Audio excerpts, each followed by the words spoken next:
Welcome back, folks, to World of Warships Legends. I'm Soopa-Dave, and today we continue our U.S. Destroyer Tech Tree line with the Mahan, a very solid ship, very much like Farragut in a lot of ways. That being said, if you haven't watched the previous videos, they are in the description in the playlist for Clemson and Farragut to learn about some of the other basics of American destroyers. But today we're going to be talking about our Mahan. Let's get into it with our commanders. Again, most of the commanders are in the first video. For options, we're using William Halsey with Jersey Swirsky, William Sims, along with Observant Range. Look at me now. Uh, Perceptive and Smoke on the Water, along with Unstoppable. That being said, for our modifications, we're going to be using aiming systems and prop mod in the second slot. And for your upgrades, you're going to want to upgrade the hull and then second the torpedoes because it does give them a little bit farther range, which is very helpful. In the last slot, you're going to want to take the main gun firing range. That being said, you have two long duration smokes. They're American, they're great, and an engine 8% engine boost for 2 minutes. And for survivability of 15,000 health. This thing is going to be a lot like Mahan. It's got two downsides to it, or it's got a downside to it, right? And that's the detection, right? So you have more health and better reload on them 5-inch guns that you had on, same on Farragut, right? These are great. The turrets turn pretty good at 12 seconds. The HE shell damage is solid and 5% fires. Now remember, you have 5 guns reloading relatively quickly, so it's not as bad of a fire chance as it looks. And the AP, again, fantastic. Like with all American AP, when you give a exposed citadel with these things. The torpedoes with the upgrade, instead of 5.5 like the Mahan ones, you get the 8 kilometers and 64 knot torps. Now they do take a little bit longer to reload, but they are worth it. AA defense, again, like Farragut, it's solid, but not amazing. You're not going to be getting clear skies all out of it all the time. Maximum speed 35 knots, 560 turning circle, and a 3-second rudder shift with a terrible 5.8 concealment. So this is basically Farragut with a little bit better torpedoes on your upgrade, and then you have a little bit more health and a little bit more reload, but you lose detection on it quite quite extensively. Stats, you can see I've had a couple games in it. One for the original guide and one for this guide, and it helped boost my stats quite a bit. It's a fantastic ship. You will not get outgunned by something at the tier. You will, in a fair fight, absolutely wreck someone. Um, that being said, for armor, it's a destroyer. It really doesn't have any. Don't take any necessary shots if you don't need to.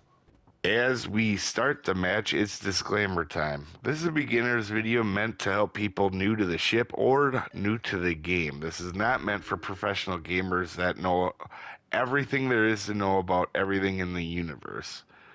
There are multiple ways to play and build this ship, and I am an above average player, not the world's best. I make mistakes. You may see one in this match.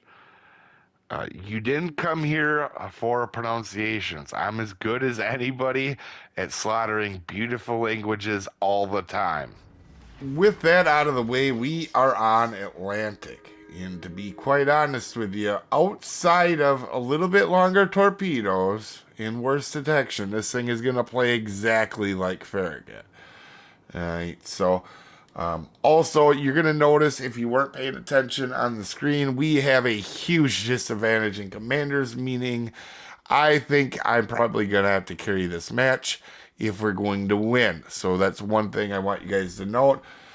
You can see we had a huge disadvantage on commanders, particularly at destroyer commanders. well, all of them in general, basically. That being said, having known that, I know I have to be a little bit more aggressive. I'm checking my detection, my torpedoes, all that stuff here really quickly. We're going to head into the cap here.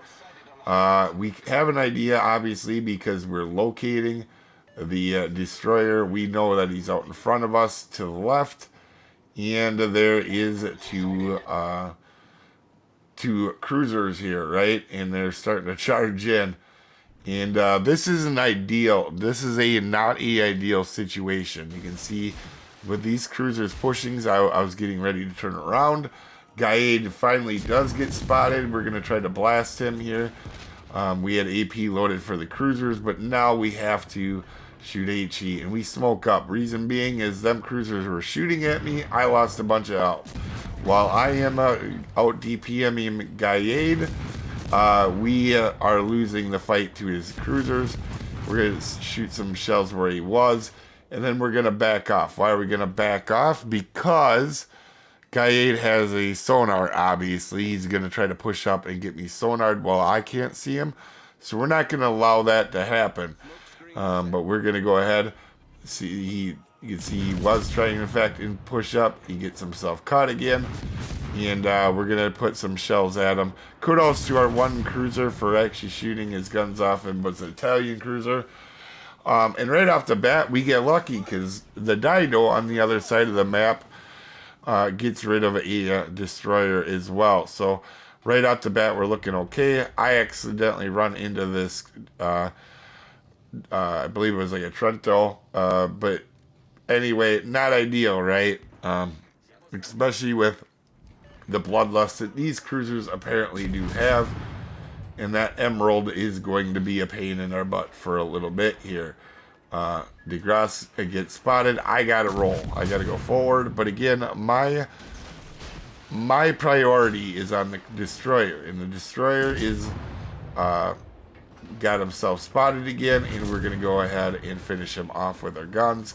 Again, obviously out DPMing the other destroyer, but not the two other cruisers that were shooting him. Like, we absolutely got mauled by them cruisers, and now I have no health. But I know that I still have to play a big impact on this match.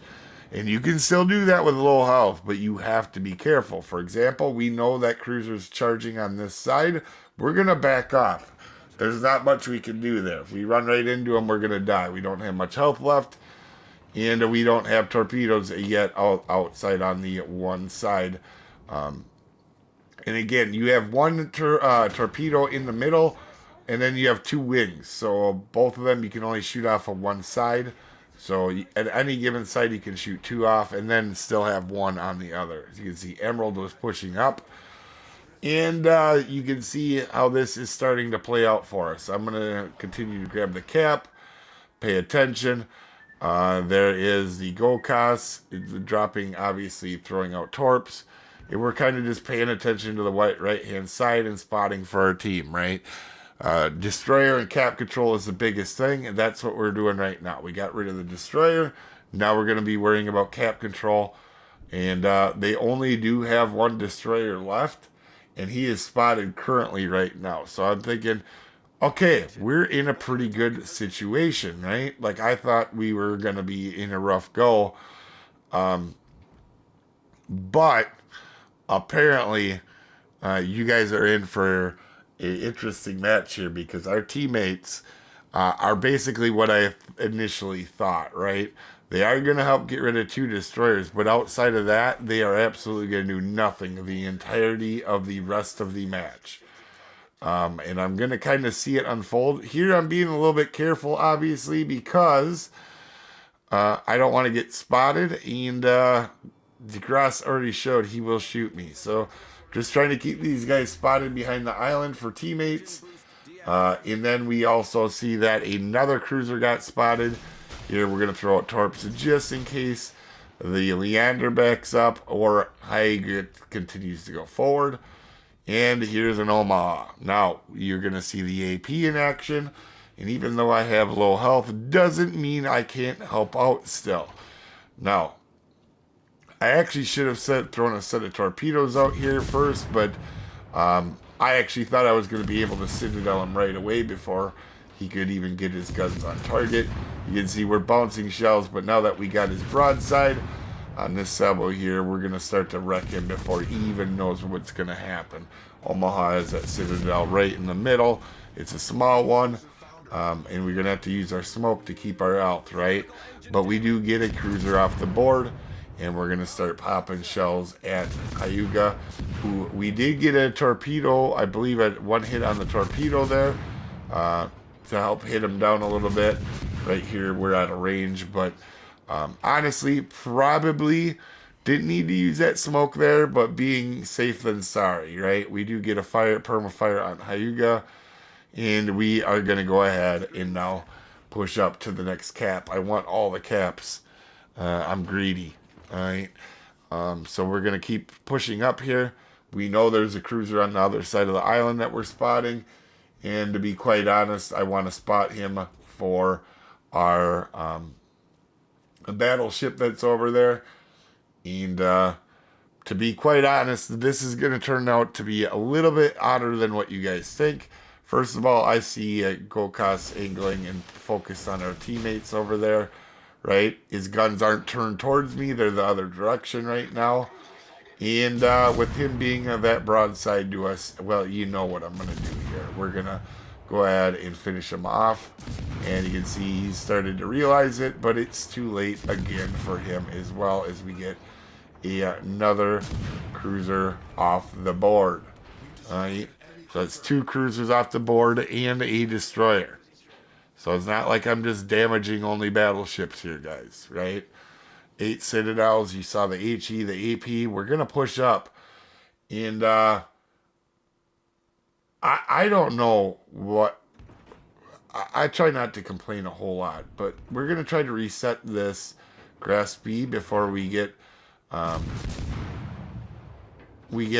before he gets the cap, and also our cruiser buddy's dying over there, which I think, to our credit, I think that might be the Dido that actually did help a little bit. And we're going to go ahead and try to pepper this grasp B on the way.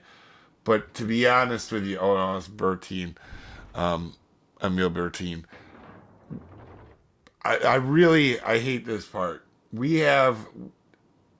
What is about to happen in this match is absolutely just chaos, in the sense of what the heck just happened, right?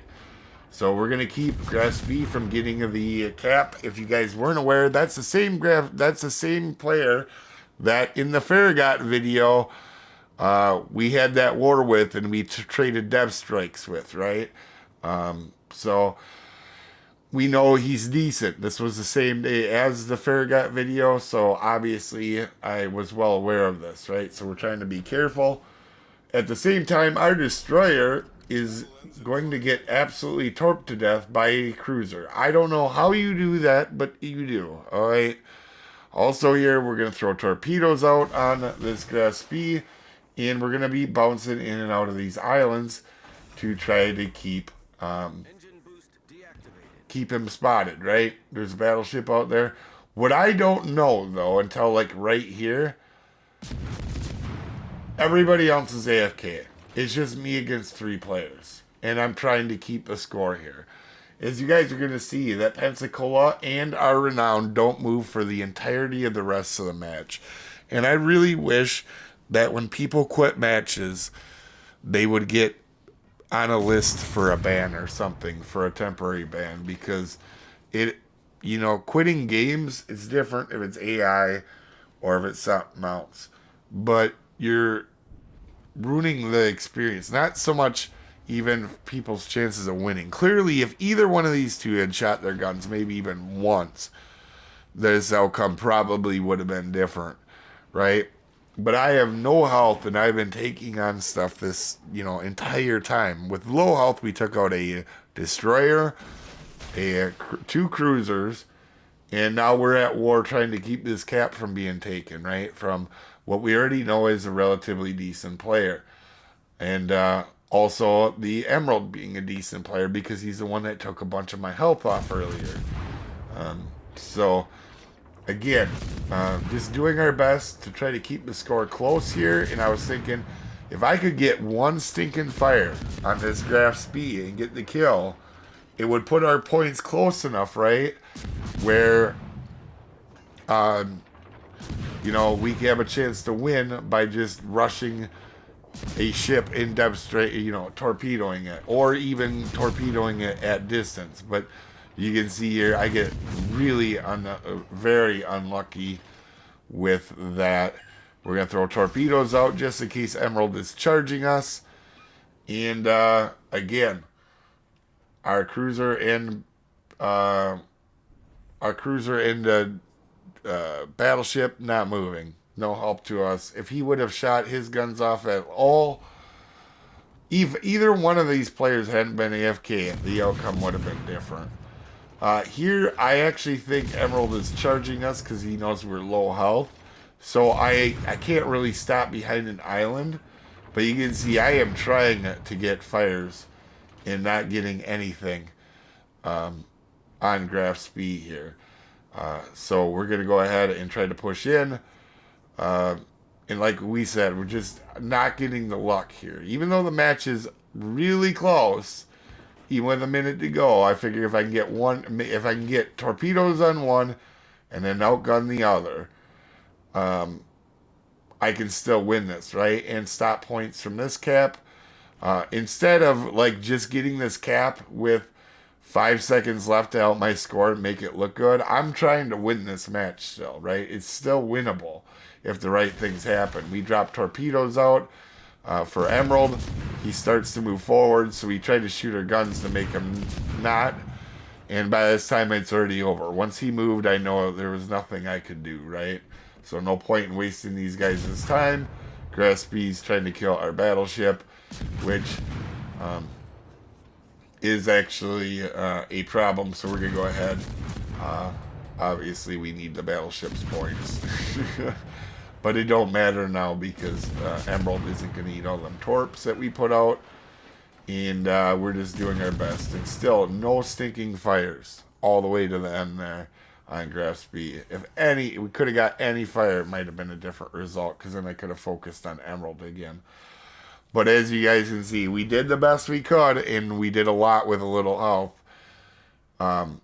With a high caliber, top of leaderboard, would have been a 3K base game at Tier 5. That would have been a 3,100 base game at Tier 5, guys.